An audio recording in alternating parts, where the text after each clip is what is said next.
Anyway, so were you guys already there? Okay, so give me a thumbs up if you guys are now ready to continue our discussion.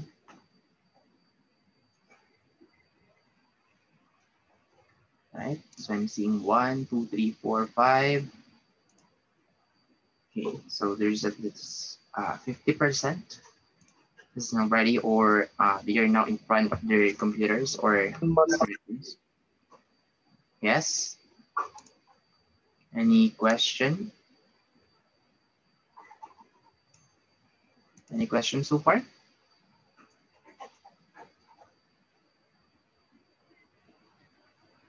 All right, so if I'm not mistaken, this is where we have stopped. Okay, wherein we are showing here the results of M, which is month. Okay, initially the value of that one is 1. So it will increment by 1. So if it's 1 year, then it will give us 1 year. I mean 12 months, since it is multiplied by 12. And then the next one right here is the amortization value, okay, which is computed by this formula. And then we have the last one, which is the tot amount, okay, wherein it is the sum amount for what you have paid for the past years, and then the current one. And then of course, the month is incrementing by 1 until it reach 12 or 24 or 36, depending on the years that you have put on the term.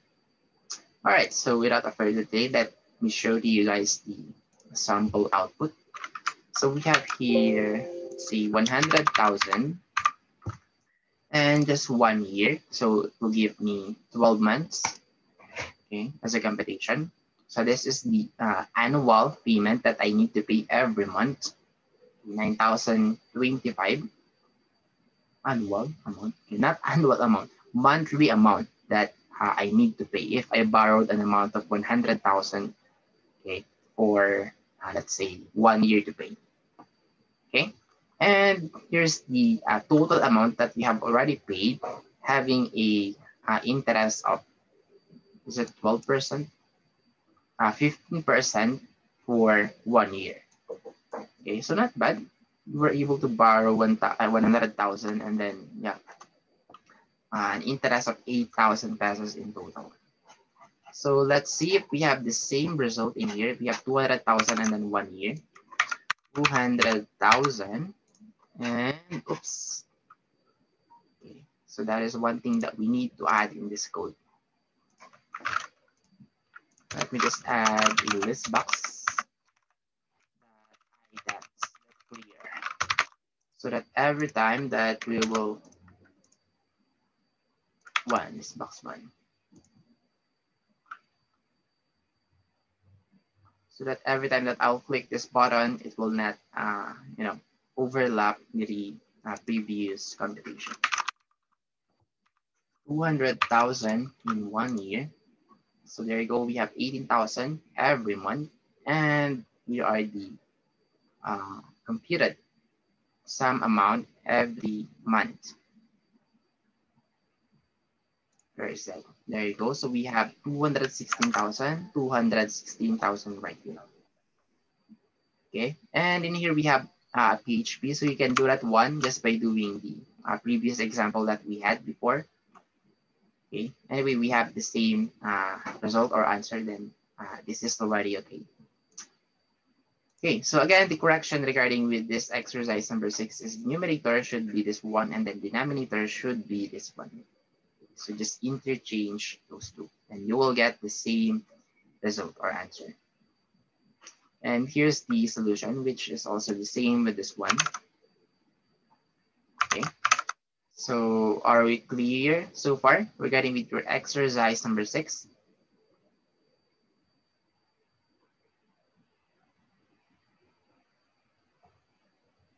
Yes, sir.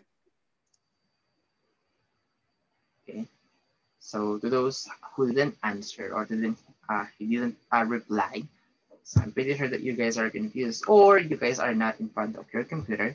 So again, my only advice is just do this one on your own Visual Studio so that you'll be more familiar, okay, and what is really happening with this program.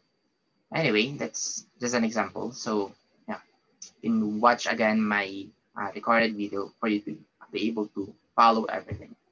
So we have another secret here wherein write a code that points the angles in degrees from 0 to 80 and then step by 10 and its equivalent sine value and tangent value in radians as follows. So it says here that we should use this box. So if I'm not mistaken, I have already created this one. Degrees conversion, I guess it is this one. Yeah, it is this one. So we have a button and then a list box, just two components, and then the code inside of them. Okay. So let's see if we have the same result.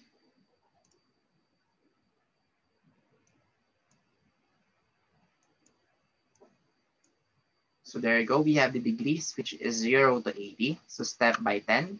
And then we have the sine values of 0, 0 for a sine and tangent. And then 0.17 for 10. And then for the 80, it's 0.90.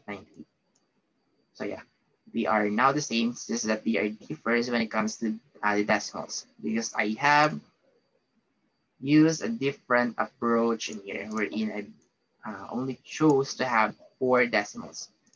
But you can use N4, which will give you the same result with this one. It will give you 0.0000.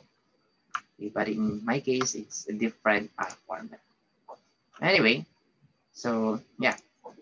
And the solution for that one is I have just declared 3 variables. The number, okay, which is the first one, the degree, and the sine, which is the second one, which is this one, and then the tangent for the last one. So I have declared it as double. So any decimal type of let's say a variable will do. So you can see single, double, decimal, or long. Okay, those different kinds will do. And we have started with 0, and then it will only stop once it reach or once this one became false. Okay, so it's incrementing by 10. And then here's the computation for sine. So math that sine times number, okay, which is this one, which is initially 0. And then we have to multiply 1 by math.pi divided by 150. Since we have to declare that 1, or we have to compute that 1 in radians. So to convert is 1, or this angle, into radians, then you have to multiply that 1 by math.pi divided by 180. Okay, so the same with tangent. It's just that instead of math at sine, we'll use math at tan. And then the rest are the same. And then here's where we are showing the result. The first one is the number right here, the degree. The second one is the sine. And then the third one is the tangent.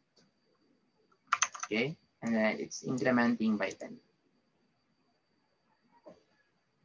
All right, thus will give you this result. Okay, so yeah, just a few codes and quite useful. So are we clear regarding with this secret conversion from any angle to sine and tangent? Okay. Sakto lang, sir. Give me a thumbs up. All right, and then sakto lang coming from Miss Begayo. All right. Okay, so again, you can do this one on your own Visual Studio. Okay, just go back to this video so you can see the codes that I have included for me to be able to do this secret. Anyway, let's now move on to the next one, which is the data grid view.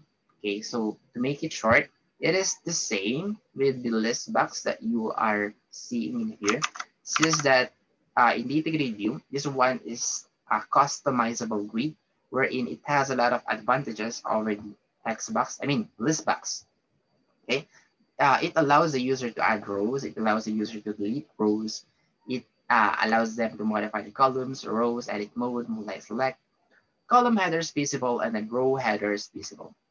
Okay, so here's this sample output or example using a data grid view. So we're going to use the same example. It's just that in here, it's now in the form of data grid view. So we have here number 1 to 10 and then their equivalent values in squared and in cube. Okay.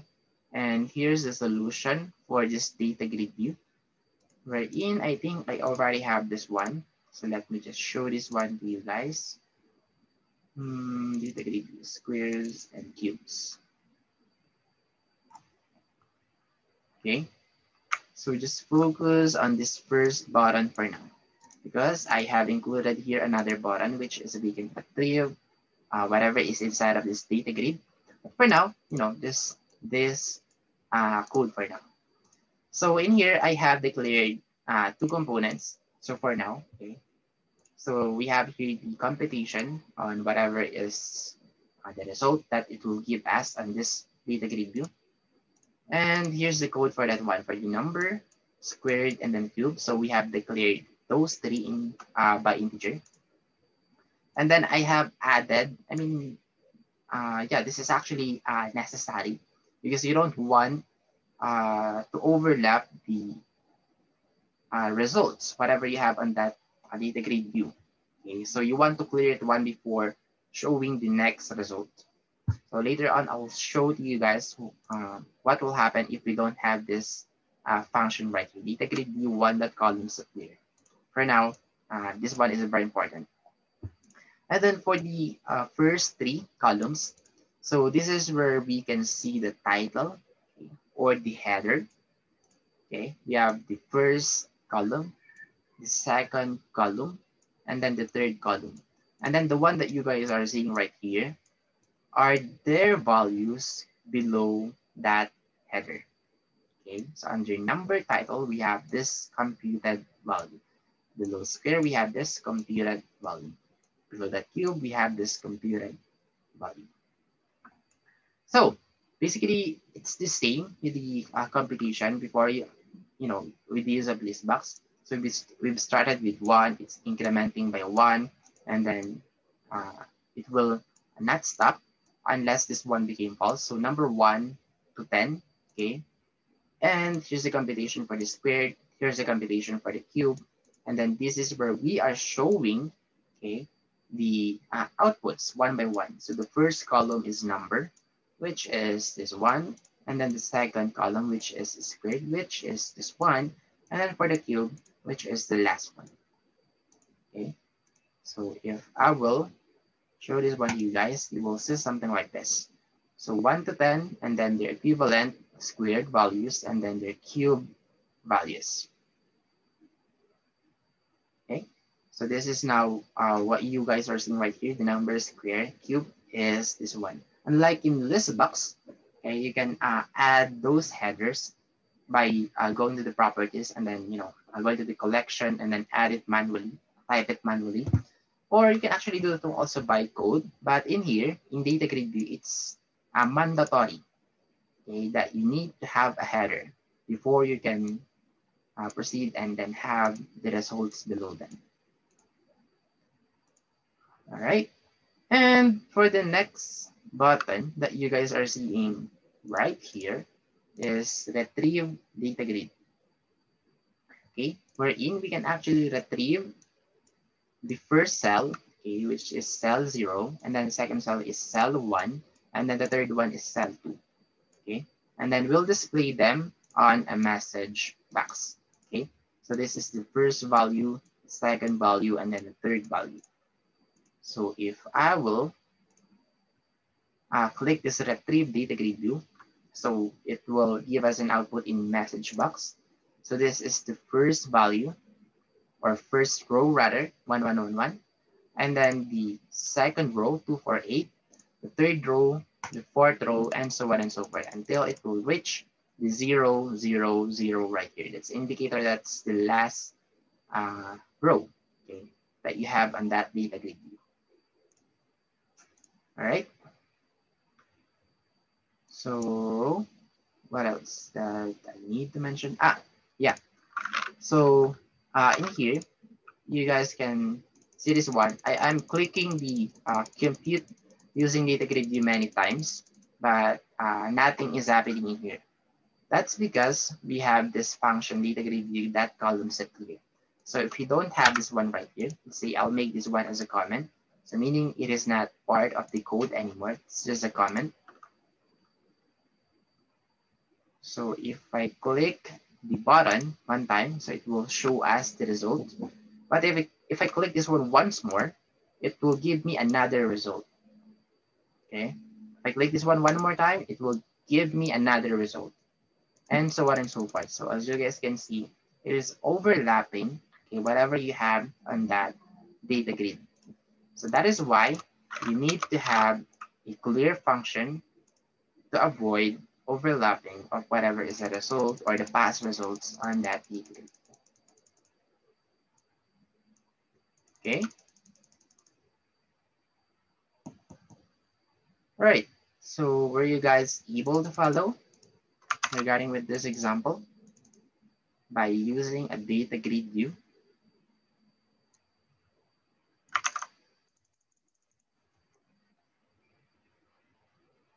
Yes, sir. Okay. Well, very good then if you guys were really able to follow.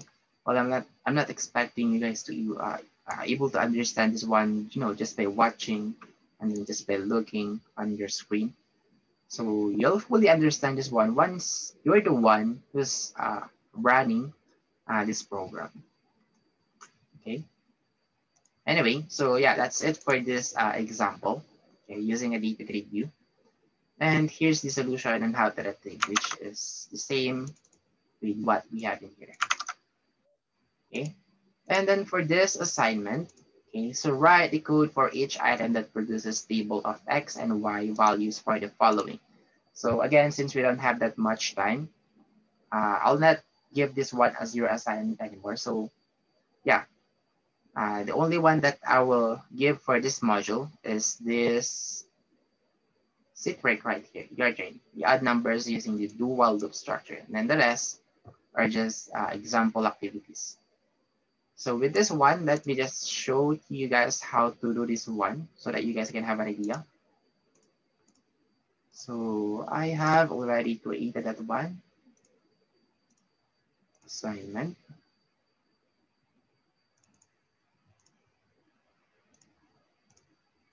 Is it really this one? I think it's not this one. Assignment. Hmm. Let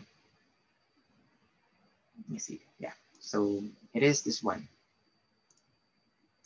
All right. So in here, for the first one, we have the y, wherein we'll be able to get the value of y if you were able to solve this one.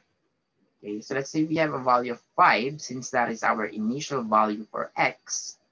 Okay, and then so 3 times 5 raised to 5 minus 3 times 5 raised to 3 plus 5 will give us whatever is the computed value, okay, on that y. And then in here, it will iterate 10 times, okay, since actually not 10 times, 11 times, okay, starting from 5. The next one is 0.5 because it's incrementing by 0.5, and then followed by 6, 6.5, 7, 7.5, and so on and so forth until you will reach the value of 10. Okay, so in here, we have to create a table, okay, and display the value of x and then the y. So you can use data grid view or list box, so any of those two as long as you have the table. But in my case, I have used data grid view. So I have declared two variable as single. Okay, and then we have this one data grid view wherein we have to clear whatever is on that one before we display the output. And then we have here the header x, and then header y, and then their values below. So initially we'll start with 5, and then it will keep on iterating while this one is true, x is less than or equal to 10. And then here's the formula for the y. So I just simply copied this one. So 3 times x raised to 5, 3 times x raised to 5 minus 3 times x raised to cube, 3 times x raised to cube plus x, which is this one. And then I will show the result on, of course, on the data grid view one that rows that add, which is the first one is x, which is this one, and then the next one is y, which is this one. And then of course, it's incrementing by 0.5, as mentioned on the instruction. Okay, so if I will show to you guys the result, you will have this result. So let me just make that one a little bit bigger.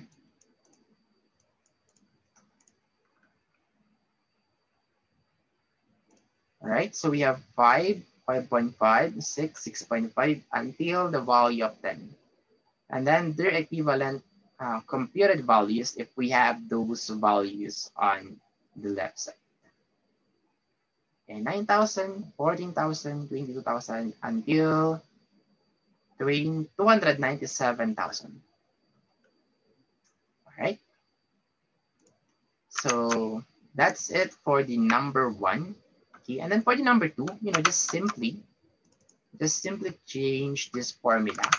Okay, and then instead of a starting value of 5, change the starting value to 1, and then instead of final value to 10, then change the value to 3. And then as long as you have put the correct syntax for this formula, then you will not be having any problem. Okay, and basically we are incrementing by 0.5, so you don't need to change this one anymore. All right, and for the number 3, so very, very simple. This E right here is actually math.exponent. Okay, so 2 times math.exponent times 0.8 times t, wherein t is between 4 and 10, and it's incrementing by 0.2. Okay, so yeah, the only thing that you guys need to change in here are the formulas, the initial value, the final value, and then the incrementing value. All right. So I will not show the number 2 and number 3 anymore since we are running out of time. So any questions so far regarding with this secret assignment, rather, not secret? Okay. None, sir. So none coming from Mr. Keith, none coming from Ms. Legato. All right, so thank you guys for your response. So I really appreciate it. That only means that you guys were there in front of your computer or smartphone, carefully listening to my discussion. Okay, for the next one right here, we have a use of exit do. So in here, it's just basically that we have another function. Okay. So if you guys are going to take a look on the rest, okay, it's using the syntax or structure do while, a do while loop.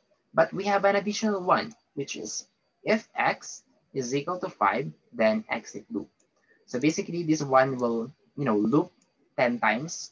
So 1 to 10, since it's only incrementing by 1. But we have another function here wherein once it reaches the value of 5, okay, then it will exit the looping.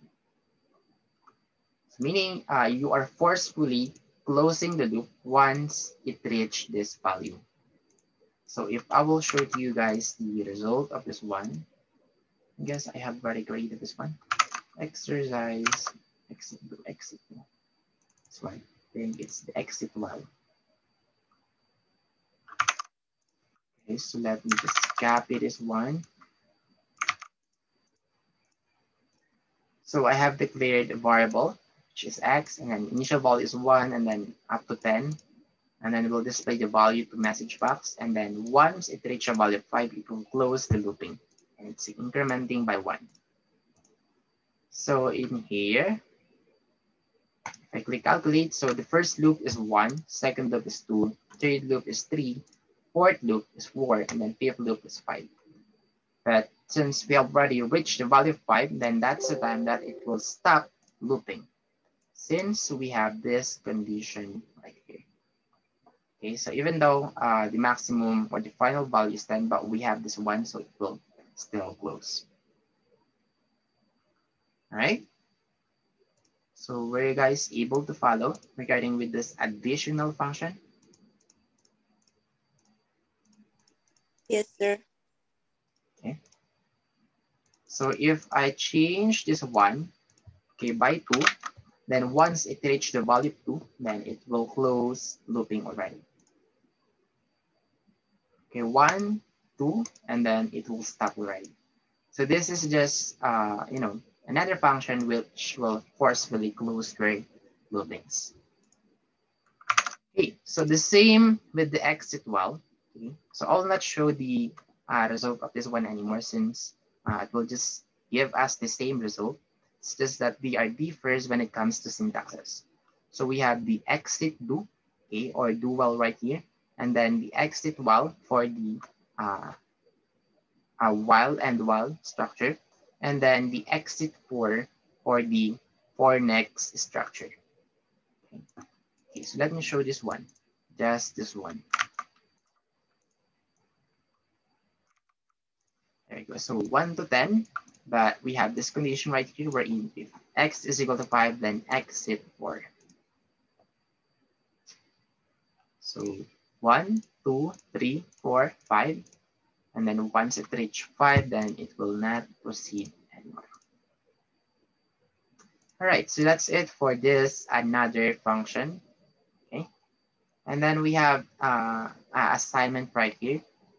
Okay, so I will just answer the letter A and letter B and C, and then I'll leave the letter D as your practice assignment. For the letter A, assignment loop.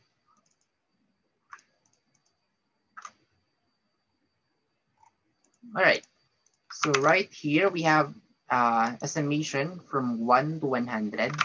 Okay, so the first one is 1 and then up to 100. And let me just remove that one. And it's incrementing by 1. So in here, I have just declared two variables. The sum is the total summation, okay, that we have already added. Let's say 1 plus 2 is 3. So that will be saved or stored in our sum variable. And then the counter right here is the one that is keep on incrementing. So 1, 2, 3, 4, 5, 6, 7, 8, 9, 10, until it will reach the value of 100. So in here, if I click button, it will give me a result on the message box, which is 5,050. So for us to be able to, verify whether this one is correct or no, so we can ask Mr. Google, what is the summation from 1 to 100? So in here, it says here that the sum of numbers 1 to 100 is equal to 5,050. Which is the same with whatever we have in here, 5,000. Okay. So I hope that you guys were able to follow this one. Okay, well, anyway, if it's quite hard to understand, again, you can do this one on your own. And then try to experiment, try to explore, try to understand it one by one, line by line. And then if you need help, just ask me anytime. Again, the algorithms here is reading from right to left. Starting from here, going to left. For the letter B, okay, so we have 1 to 100, but in here, it is not divisible by 2. So basically, we have here 2, 4, 6, 8, 10 until we reach the value of 100.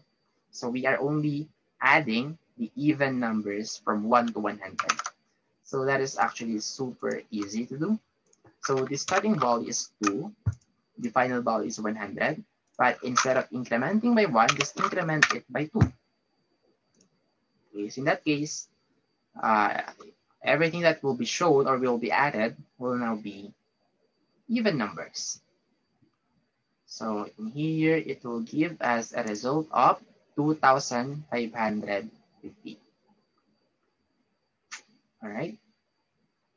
So were you guys able to follow the number 2? Adding all the even numbers from 1 to 100? Medyo, sir, medyo. Yes, sir. Okay. So anyway, we only have a few codes here, few lines of code. So I guess, yeah, you can analyze this one later on once we're done with our discussion. So for the number 3, we have here 1 squared plus 2 squared. So basically 1 to 10 only. So just change the starting value from, to 1. and then right here from 100 to 10. And the one that we have to square is this counter, and it's only incrementing by 1. Okay, so let's see. I think if I'm not mistaken, we will have 300 something, 385. Okay, 1 squared plus 2 squared plus 3 squared up to 10 squared will give you a result of 385 in total. All right. So yeah, that's it for this assignment. And then the last one will be your practice assignment. Okay, just change the formula. All right. And we have here exercise number 9. So we still have 3 minutes left. So let's try to finish this one. Anyway, so make a program that computes the distance a body falls in feet per second for the first 5 seconds of free fall as given by the given equation. So we have to compute the distance traveled, okay, in 5 seconds or the first 5 seconds. So for the first second, we have actually traveled a distance of 16 feet. And then for the 2 seconds, we have traveled 64 feet. For 3 seconds, we have traveled 144 and so on and so forth. Okay, so here's the formula for the distance traveled. So we have 1/2 times A, wherein A is a constant value, okay, due to gravity, acceleration due to gravity is 32 feet per second squared, and then T is the input, wherein time in seconds. Okay. All right, so let's do this one. Okay, so we only need one button and then one data grid view. So exercise number 9. So let's see. I think I already have this one.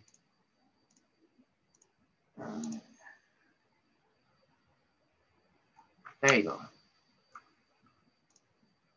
Okay, so let me show to you guys if we have the same result. So we have 5 seconds and then their equivalent distance traveled. Okay. So in here, for the code, so we have declared 2 variable, okay, time as integer and then distance as single. And then we have this function data grid clear, okay, data grid data concept clear. And then we have here the title or the header, and then another header, and then their values, okay, or computed values below the time, and then the distance traveled. And then we have here the initial value for time, and then it will travel for 5 seconds. Okay, it's incrementing by 1. And then here's the computation for the distance, which came from here 1/2 times A times T squared, which is 1/2 times 32, which is a constant value of A. And then time is this one, and then raised to 2. Okay, and that will be shown on our data grid B1. So the first one is the time, followed by the distance, wherein it's being formatted into fixed. So it will only show as 2 decimals as a result. And yeah. So as a result, you will have this one. So if you want to change that 1 into 10, okay, for the first 10 seconds, then you can also do that one. So there you go. So at 10 seconds, it already traveled 1,600 feet. All right. So were you guys able to follow this one?